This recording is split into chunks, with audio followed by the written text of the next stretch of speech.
Welcome to Guide to Reads.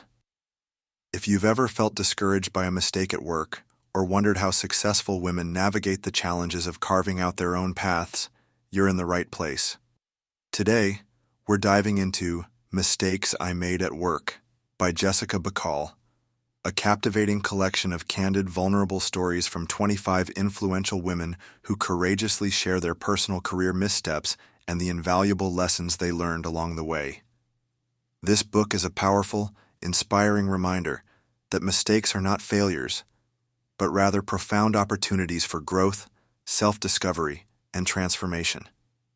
Don't forget to subscribe for more insights that can uplift, empower, and guide your own career journey. You've built a life that others may outwardly admire. Degrees earned, barriers broken, respect carved from spaces that once questioned your right to belong. But here's the quiet, often unspoken truth that no one ever seems to mention. That stability, that security, can sometimes start to feel like stagnation. Those hard-won titles, those safe professional roles, they don't always leave ample room for the work, the pursuits, that make your heart race and your pulse quicken, the kinds of endeavors that feel less like obligation and more like life-giving oxygen. This summary distills the raw, transformative insights drawn from 13 standout stories, carefully curated from the original collection of 25, in which these courageous women turned seemingly derailing career turbulence into profound personal breakthroughs. You'll hear how they navigated crippling self-doubt, redefined their own definitions of success, and mined unexpected clarity and wisdom from the very chaos that once threatened to consume them. Their journeys span the realms of politics, tech, and the arts, offering profoundly honest, vulnerable strategies for trusting your intuition and core values when the external noise of the world demands conformity.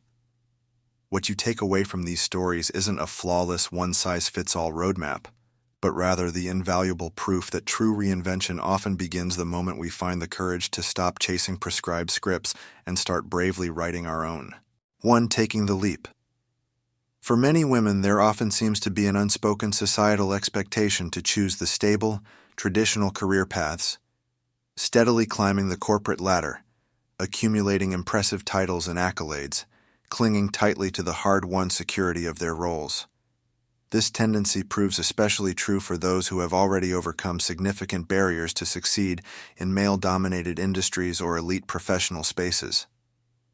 Research indicates that women tend to stay in jobs and positions that no longer fulfill them, for far longer than their male counterparts, often wary of how changing course might be perceived as a sign of unreliability or lack of dedication. Yet the reality is that staying put in these unsatisfying, uninspiring roles is not always the wisest or most rewarding choice. Sometimes the bravest, most transformative moves we can make for our careers and our souls involve leaving the comfort and familiarity of those well-trodden paths behind. Consider the story of Rachel Simmons, now a best-selling author and renowned leadership development specialist known for her impactful work on girls' social development. Simmons graduated from the prestigious Vassar College, thriving in the high-powered political sphere of New York City, holding roles in City Hall, working on Senate campaigns, even earning a coveted Rhodes Scholarship. By all outward measures, she had mastered the societal playbook for success. Yet when she found herself surrounded by her Oxford peers, all strategically planning their next career chess moves, she felt utterly hollow inside. The impressive achievements meant little without any true personal resonance or alignment. Though leaving such a prized opportunity behind risked judgment and questioning from others, especially for a woman expected to prove her unwavering dedication, Simmons chose to depart the prestigious path in favor of her own deeper sense of purpose and fulfillment. The return home brought its own challenges: confused parents, quiet self-doubts, the sting of stepping off a track that had been so vaunted. Yet this space also allowed for profound reflection. Childhood memories of playground exclusion resurfaced, sparking Simmons' curiosity about the complex issue of relational aggression among girls. Conversations with an editor focused on youth psychology led to unexpected clarity, and the resulting book she wrote resonated deeply, creating opportunities far more aligned with her true purpose rather than mere external validation. Another powerful example comes from the story of Corinna Lathan, a trailblazing biomedical engineer and entrepreneur. Lathan had secured the rare feat of a faculty position in engineering, but she soon began to notice troubling patterns among her colleagues. They faced disproportionate demands, endless committees and research quotas that made any kind of career shift feel perilous. But Lathan also grew troubled by the sense that her robotics work was too confined to the laboratory. Families in need of adaptive technologies deserved real-world solutions.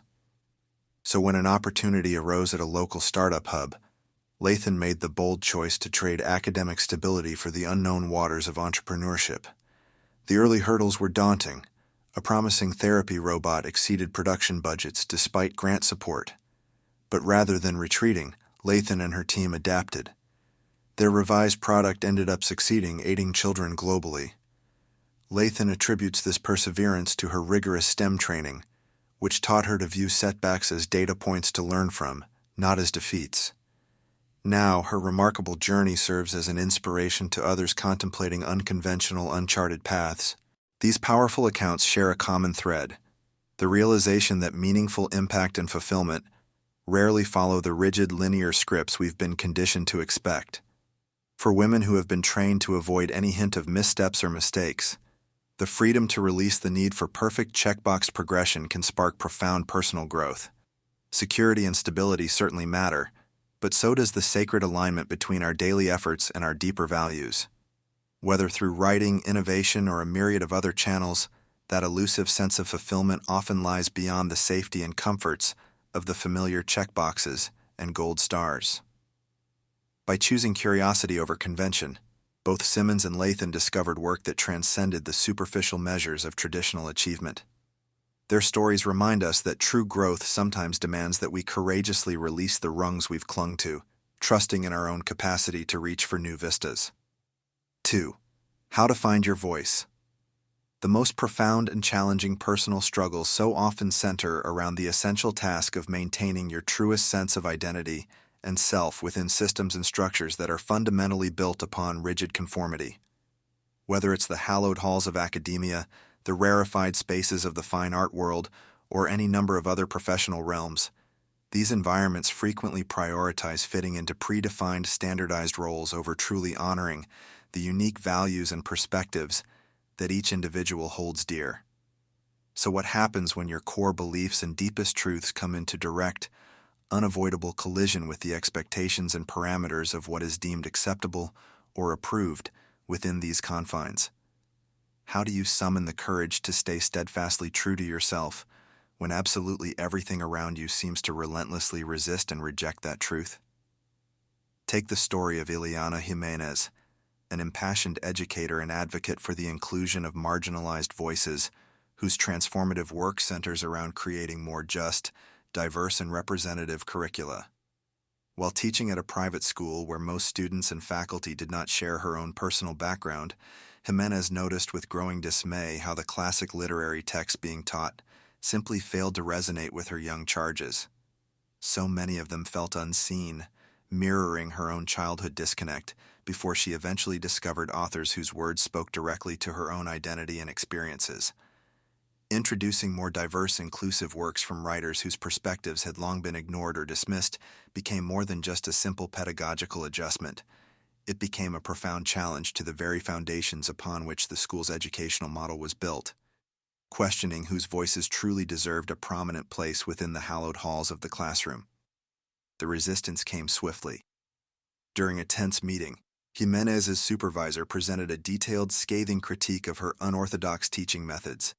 Surrounded by the polished, well-manicured classrooms and sprawling lawns, Jimenez struggled mightily to maintain her composure as she absorbed feedback that felt far less about pedagogy and far more about the relentless preservation of entrenched tradition.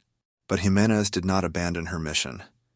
Instead, she quietly began to integrate these overlooked, marginalized texts, fostering classroom environments where her students could freely explore these unfamiliar narratives.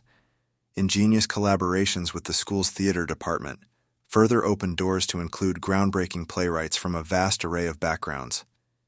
These incremental yet impactful shifts highlighted a profound truth. Transforming these rigid exclusionary systems demands an unwavering persistence, a creative collaborative spirit, and a keen understanding of when to seek out new environments that are better aligned with your visionary ideals. Artists often face parallel challenges in their quest to stay true to their singular voices and aesthetic visions.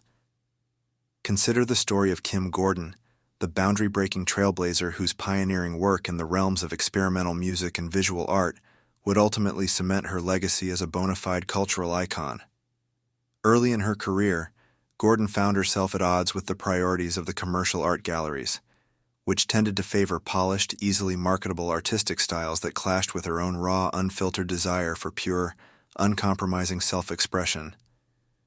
It wasn't until she connected with the vibrant, alternative music scene of New York City that Gordon found the freedom she craved. A space where jarring dissonance and minimalist sensibilities replaced the demand for commercial appeal, liberating her from the rigid artistic rules that had once confined her.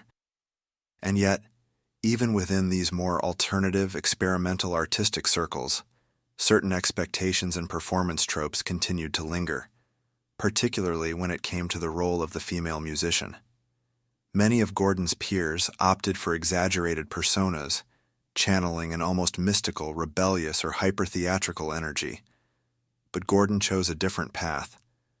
Her on-stage presence felt distinctly grounded and centered, rejecting these gendered performance archetypes in order to let the genuine, authentic energy of the music itself shape each show. Years later, this same essential philosophy would guide Gordon's triumphant return to the visual arts, as she deliberately avoided developing any kind of trademark style, instead creating pieces that felt spontaneous, unfinished, and resolutely resistant to easy categorization. These powerful stories all share a vital common thread. Staying true to your most authentic self and truest values often requires the courage to reshape, reimagine, and rebuild the very systems that seek to confine and constrain you, rather than simply resigning yourself to accepting their inherent limitations. For Jimenez, this meant orchestrating gradual yet impactful shifts within the educational sphere through the purposeful integration of inclusive, diverse curricula. For Gordon, it meant rejecting the commercial art world's narrow definitions entirely, in order to create bold new spaces where her uncompromising artistic vision could finally thrive. Both of these paths, of course, required an exquisite balance of unwavering conviction and strategic adaptability, a keen understanding of when to push relentlessly against the rigid boundaries from within, and when to instead channel one's energies into building something entirely new from the ground up. But the far-reaching impact of such courageous choices cannot be overstated.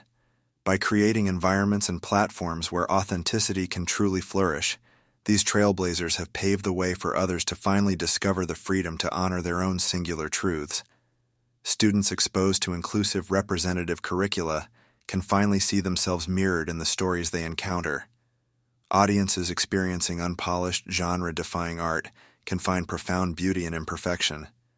Lasting, transformative change begins the moment individuals make the bold decision to unapologetically embrace and share their most essential selves, rippling outwards to inspire others to do the same. 3. Learning to ask. For women in professional spaces, requesting support or opportunities frequently presents unique challenges. Data indicates women tend to negotiate salaries less often, hesitate to seek advancement, or avoid requesting assistance compared to male peers. This pattern connects to workplace perceptions. Women who assert themselves risk being labeled negatively, whereas similar behavior from men typically reinforces leadership impressions. Overcoming this dynamic requires skill and persistence, creating pathways for personal growth and broader organizational change. Early in her medical training, Danielle Ofri confronted this reality. As a second-year resident surrounded by male colleagues, she faced her first critical decision with a diabetic patient. A nurse suggested administering long-acting insulin before stopping an IV drip. Ofri hesitated.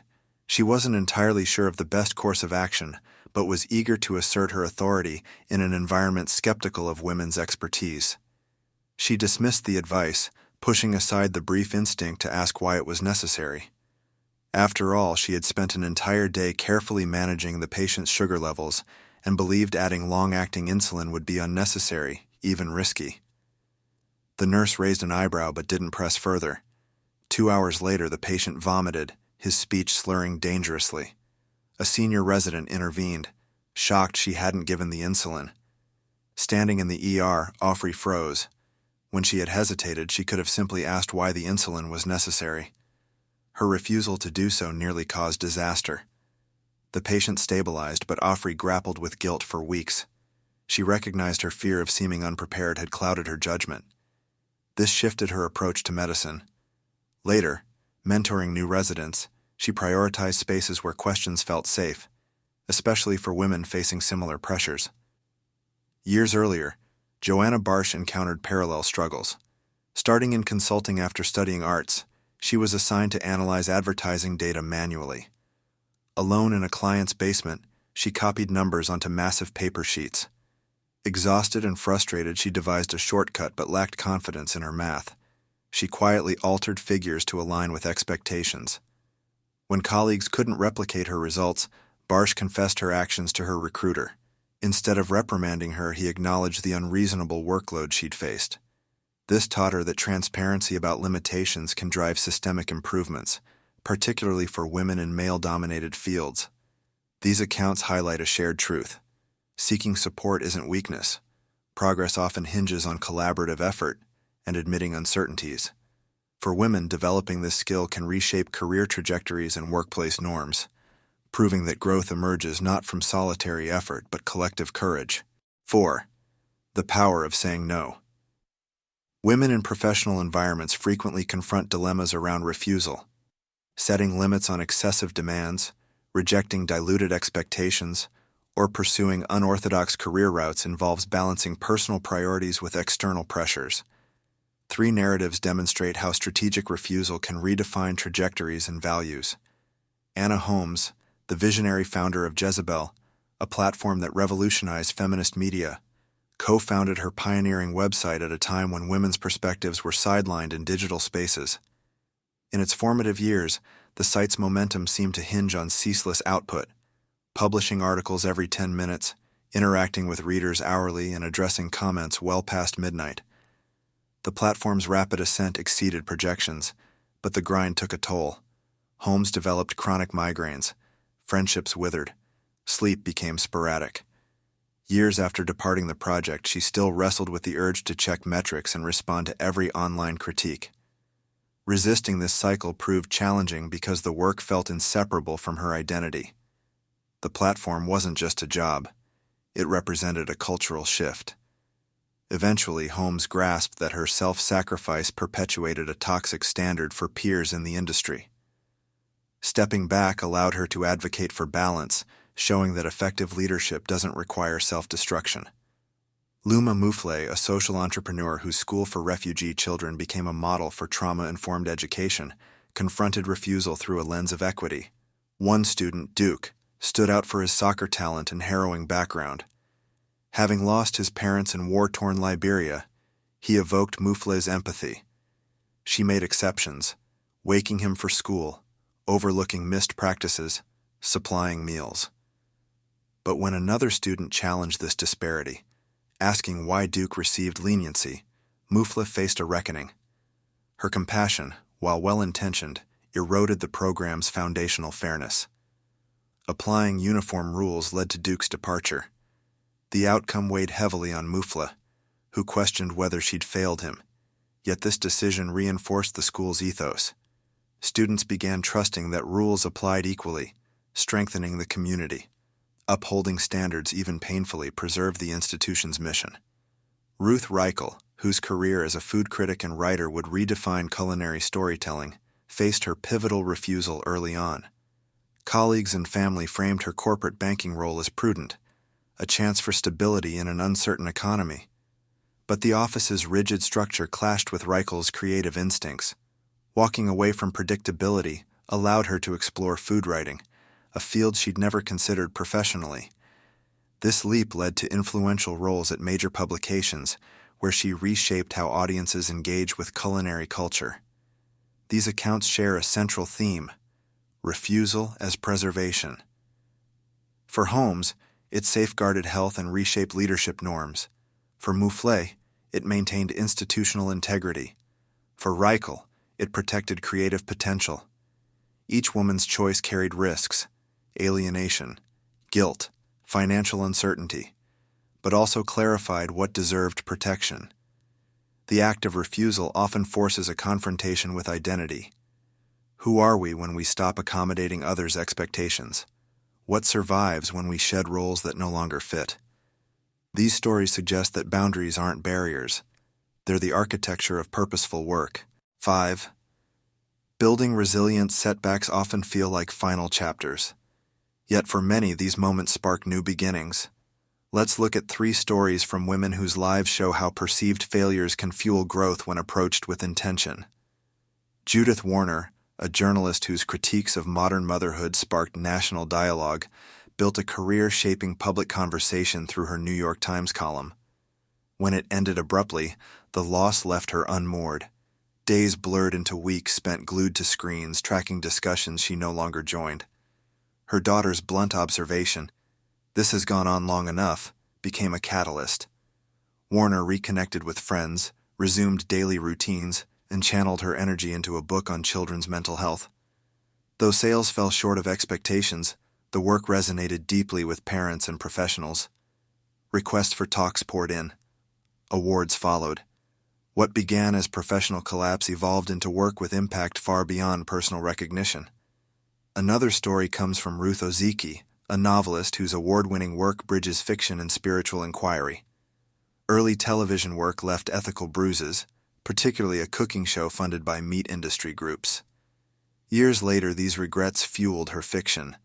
Instead of burying discomfort, she gave it narrative form. Her debut novel reimagined those career compromises through fictional characters, letting her explore roads not taken. The book's acclaim launched her literary path, proving that past missteps hold creative potential when examined with honesty. Psychologist Carol Dweck, renowned for her research on growth mindset, uncovered parallel truths. Watching children tackle puzzles, she noticed 2 distinct reactions. Some withdrew from challenges, fearing mistakes. Others leaned in with visible excitement. This split led Dweck to identify 2 core attitudes toward ability. One views skills as fixed traits needing protection. The other treats them as muscles strengthened through effort. Her own journey mirrored this discovery. Early perfectionism gave way to embracing challenges, including repeated journal rejections, that pushed her research toward greater clarity. Common threads emerge across these experiences. Recovery often starts with small, deliberate steps: re-engaging with community, examining past choices, reframing challenges as skill-building opportunities. Warner's return to human connection, Ozeki's creative excavation of regrets, and Dweck's shift from avoiding errors to studying them all demonstrate resilience as practice rather than destiny. The takeaway? What looks like failure often contains unrecognized potential. By approaching setbacks with curiosity rather than judgment, we gain tools to reshape their meaning.